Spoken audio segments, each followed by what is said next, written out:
Donald Trump promet de ramener l'Iran à l'âge de pierre et de terminer la guerre d'ici 2 à 3 semaines. Selon lui, la flambée des cours du brut est un phénomène de court terme. SpaceX en route vers la plus grosse introduction en bourse de l'histoire. Les titres seraient proposés en juin et la valorisation pourrait dépasser les 1750 milliards de dollars. Donald Trump assure que la guerre en Iran sera terminée dans 2 à 3 semaines et promet d'ici là des frappes intensives.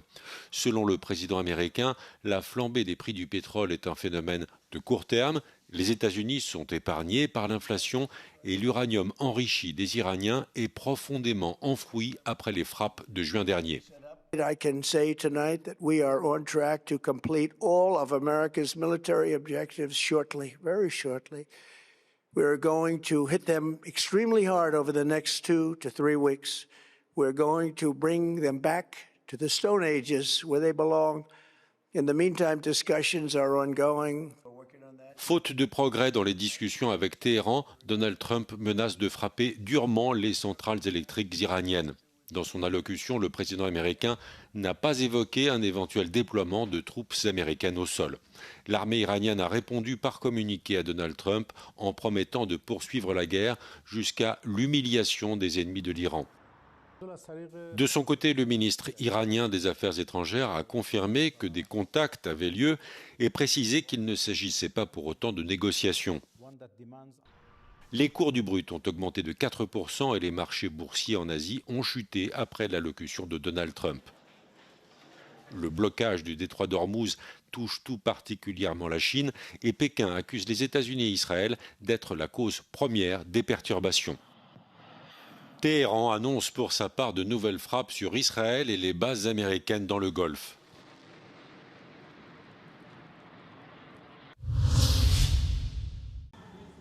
Pancartes et drapeaux palestiniens à la main, des dizaines de personnes se sont rassemblées devant le cinéma Babylone à Berlin pour dénoncer la répression menée par Israël à Gaza et dans les territoires palestiniens occupés. Une manifestation qui a eu lieu à l'occasion de la visite dans la capitale allemande de la rapporteuse de l'ONU sur les territoires occupés, Francesca Albanese. Dans une interview accordée à Euronews, celle-ci évoque la nouvelle loi sur la peine de mort contre les personnes coupables d'attentats meurtriers anti-israéliens, taillée sur mesure pour s'appliquer aux Palestiniens et adoptée par la Knesset en première lecture il y a quelques jours. Imagine the Palestinians introducing the death penalty for the Israelis. It would be a shock. It would be such a shock, but today nothing shocks anyone because the Palestinians have been so dehumanized in this part of the world and not just in Israel, that whatever happens to them is almost justified because even I was checking the German media, they refer to a death penalty for terrorists. How do you dare calling an entire population terrorists? Avec la guerre en Iran, la situation au Proche et Moyen-Orient s'aggrave de plus en plus. Un conflit dans lequel le gouvernement fédéral allemand joue un rôle décisif selon Francesca Albanese. I've been warning against the risk of a regional war for 3 years now because I knew that this has always been one of the goals of Benjamin Netanyahu in particular. To start with, Germany should stop providing weapons to Israel. And not because I say that, but because the International Court of Justice says that. Une question qui suscite également de nombreuses critiques en Allemagne. Im Babylon-Kino hinter mir stellte Francesca Albanese in den vergangenen Tagen einen Dokumentarfilm über die Lage im Nahen Osten und die Rolle der Vereinten Nationen vor. Zahlreiche Unterstützer versammelten sich in Berlin, aber auch Kritiker, die Albanese Antisemitismus vorwerfen. So auch die deutsch-israelische Gesellschaft, die im Vorfeld verlangte, dass das Event abgesagt wird. Laura Fleischmann aus Berlin für Euronews. Elon Musk prépare l'entrée en bourse de SpaceX. L'entreprise aérospatiale a enregistré de façon confidentielle son dossier d'introduction sur les marchés auprès du régulateur américain. Selon plusieurs médias, l'entreprise compte proposer des titres en juin et la valorisation pourrait dépasser tous les records enregistrés jusqu'ici. Selon le site The Information, SpaceX espère vendre pour 75 milliards de dollars d'actions. En cas de succès, l'offre permettrait à SpaceX de dépasser les 1750 milliards de dollars de valorisation. PitchBook estime qu'Elon Musk détient 42% de SpaceX. L'accès à Internet via les satellites Starlink est la principale source de revenus de SpaceX. Après les fusées Falcon 9 et la capsule Crew Dragon qui emmène des astronautes sur l'ISS, l'entreprise d'Elon Musk développe sa méga-fusée Starship. Elon Musk contrôle par ailleurs la start-up d'intelligence artificielle xAI, Tesla et X, anciennement Twitter. L'Allemagne et l'Italie ont proposé d'interdire l'accès à l'Union européenne aux opérateurs étrangers de stablecoins, à moins que leur pays d'origine ne respecte les normes réglementaires de l'UE. Les stablecoins sont des crypto-monnaies conçues pour conserver une valeur fixe et sont généralement indexées sur le dollar ou l'euro. Elles sont adossées à de l'argent réel détenu en réserve, ce qui permet à leurs détenteurs de les convertir en espèces à tout moment. Cette mesure pourrait ainsi exclure certaines des plus grandes entreprises de crypto-monnaies de l'un des plus importants marchés financiers mondiaux. La proposition donnerait également aux régulateurs un kill switch, soit un dispositif d'arrêt d'urgence. Selon le projet, l'autorité bancaire européenne serait tenue d'interdire purement et simplement un stablecoin si son mécanisme de transfert des réserves tombe en panne, si l'émetteur enfreint gravement les règles de son pays d'origine ou s'il existe des indices qu'il agit contre les intérêts des détenteurs de jetons dans l'UE. La proposition germano-italienne présente cette mesure sous l'angle de la stabilité et de la souveraineté de l'UE, indiquant qu'il s'agit autant d'une initiative géopolitique que financière.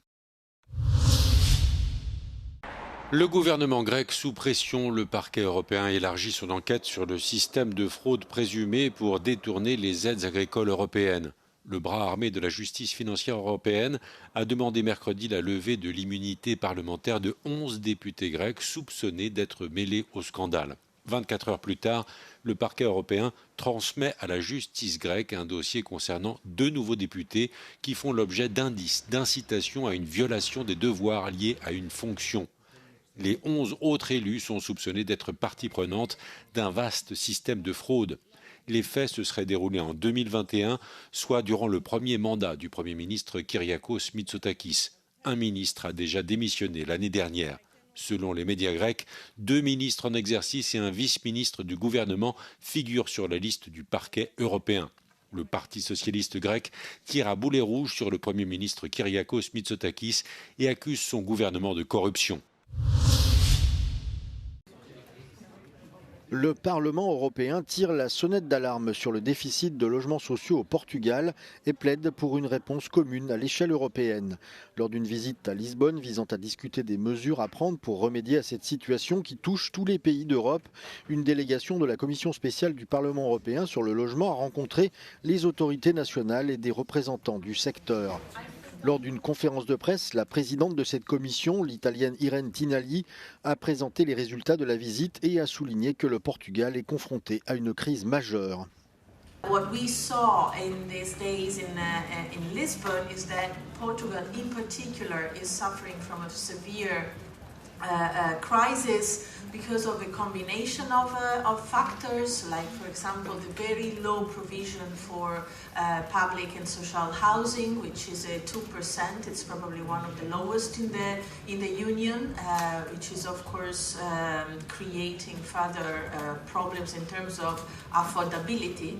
Outre le parc de logements sociaux limité, un problème que la députée européenne a identifié comme le domaine dans lequel le gouvernement portugais échoue le plus, la situation au Portugal résulte d'une combinaison de divers facteurs. Some places you might have one factor stronger than others. Here you have all these factors that have been playing a big role. So a lot of attractiveness for foreign investors that have displaced their residents, a lot of tourism and short-term rentals, a low public supply of affordable housing. So it's a combination that of course has exacerbated the problem. Irene Tinagli a également salué le travail accompli dans le cadre de la Facilité pour la reprise et la résilience, un instrument de lutte contre la crise, mais a averti que le défi consiste désormais à maintenir cet effort à un moment où les fonds européens s'amenuisent.